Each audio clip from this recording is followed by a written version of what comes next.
On le sait, hein, pourtant Amazon et les comédies françaises, c'est un petit peu compliqué.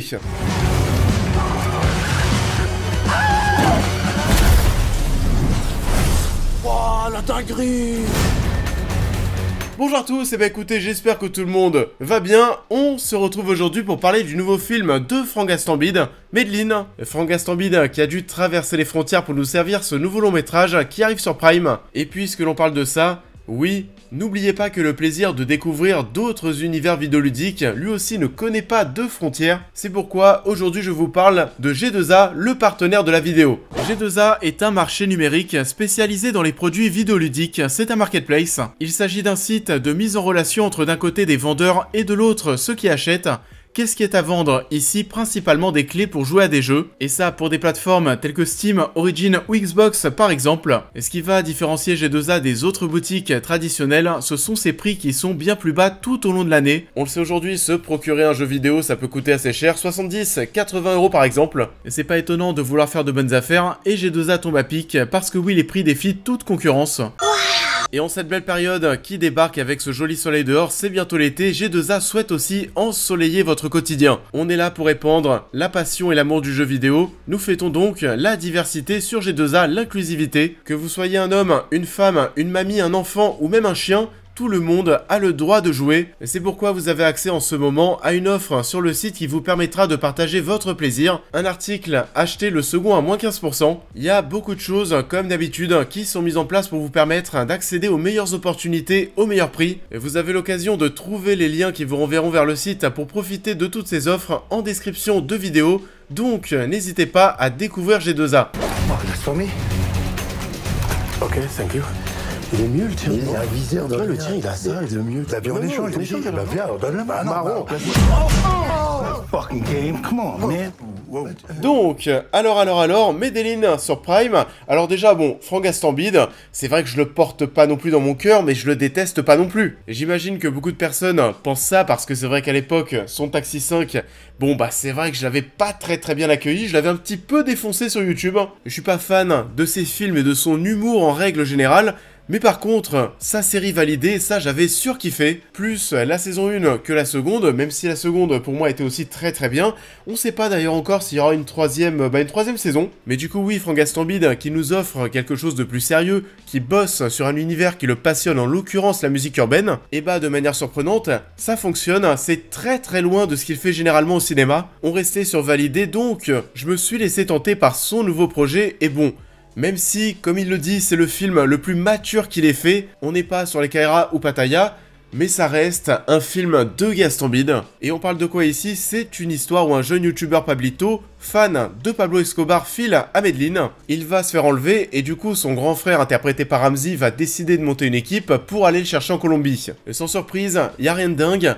Il y a quand même quelques petits points positifs, mais des choses aussi mauvaises, et bah il y en a beaucoup. C'est dommage en soi parce que tu sens qu'ils se sont éclatés à faire son long métrage, surtout Gastambide qui a réussi à intégrer pas mal de choses qu'il aime, au-delà de son amour pour Vin Diesel et Fast and Furious, parce que bordel, encore une fois ici tu sens mais le mec kiffe Vin Diesel, c'est affolant. Il veut qu'on le voit comme le Vin Diesel. Français, c'est pas possible. Et vas-y que je suis un débardeur, et vas-y que je conduis comme un as. Que j'arrive à passer sous les camions, ce qui est quelque chose qu'on voit dans les premiers Fast and Furious. La course-poursuite sur les bidonvilles, elle rappelle aussi une course-poursuite qu'on voit dans le 5e opus.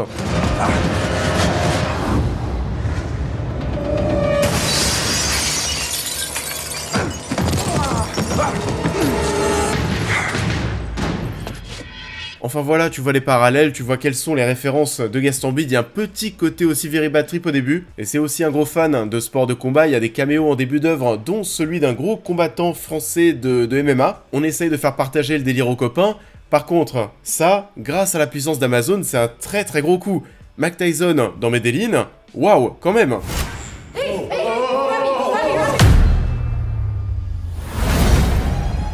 My God, you have grown. Pourquoi tu l'embrouilles pas comme les autres, lui? Il est sympa, j'ai pas à l'embrouiller.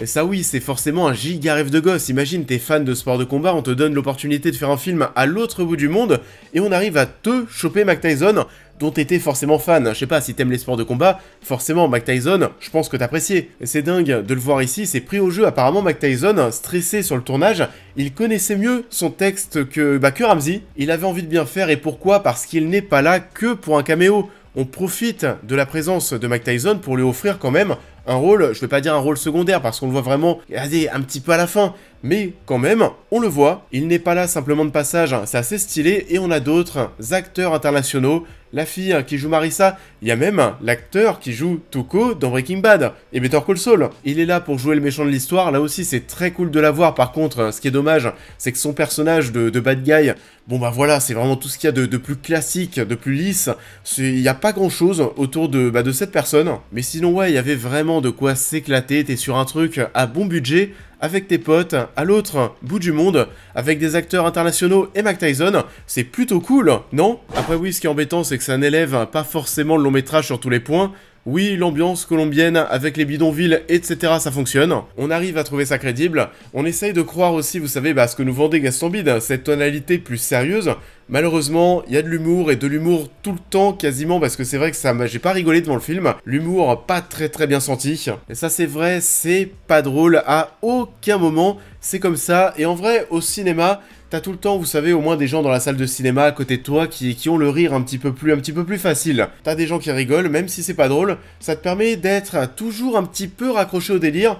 Là, quand tu mates ça chez toi, tout seul, autant vous le dire de suite, tu ne rigoles pas du tout. Tu sens que c'est pas drôle, tu sens que c'est mal écrit, et ça va rendre certaines situations tellement gênantes. C'est dommage parce que j'aurais bien voulu que Gaston Bide aille à fond dans sa tonalité sérieuse, qu'il oublie totalement l'humour, parce que quand c'est assez sérieux, quand il y a de l'action, il est pas forcément dégueu. Par contre, écriture de séquences humoristiques, là c'est la cata. Encore une fois, les scènes d'action, elles sont pas dingues, c'est pas révolutionnaire, mais ça se défend comparativement à ce qu'on peut voir globalement. Il y a des facilités scénaristiques de ouf, c'est en accord avec l'humour qui se veut grossier. À la fin, Gaston Bide et Ramzy qui deviennent limite des vrais soldats en quelques minutes. Ouais, le tout reste assez classique, ça vole pas bien haut, c'est un film de potes, fait entre potes, ce qui peut être à la fois une bonne chose parce que tu sens qu'il y a du cœur dans tout ça. On voulait bien faire, ça se voit, mais de l'autre côté, tu sens aussi que ce projet fait entre potes, ça peut aussi être un petit peu problématique. Il y a 2-3 petits boulets. Et comme on voulait faire participer la bande, on voulait faire participer les copains, et bah je suis désolé, mais Anwar Toubali ne sert à rien. Apparaître le nain de service dont on va se moquer, qui va essayer de faire des vannes qui ne vont pas faire mouche, et dont on va même à un moment se débarrasser. Anwar Toubali disparaît à un moment du film, il sert à rien, donc pourquoi le garder? Il n'apporte pas grand chose, et même dans les scènes d'action, bah forcément vu que c'est un nain, il court moins vite.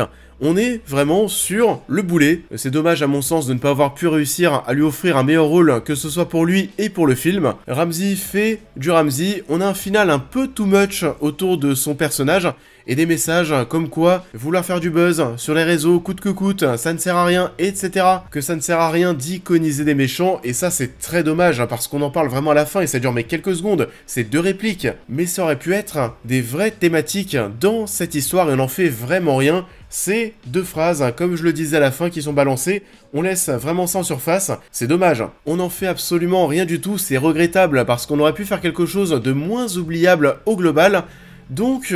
oui, c'est clairement pas fameux, même si attention, ça reste quand même supérieur aux comédies françaises qui sont arrivées sur Amazon dernièrement. Et je sais pas si on pense par exemple à BDE avec Michael Youn, Brutus contre César, le film de Kéron, le film aussi d'Inès Reg, enfin voilà. Les comédies françaises avec Amazon, c'est un mariage qui est assez compliqué. Là, ça ne casse pas 3 pattes à un canard, mais c'est quand même pas autant du foutage de gueule.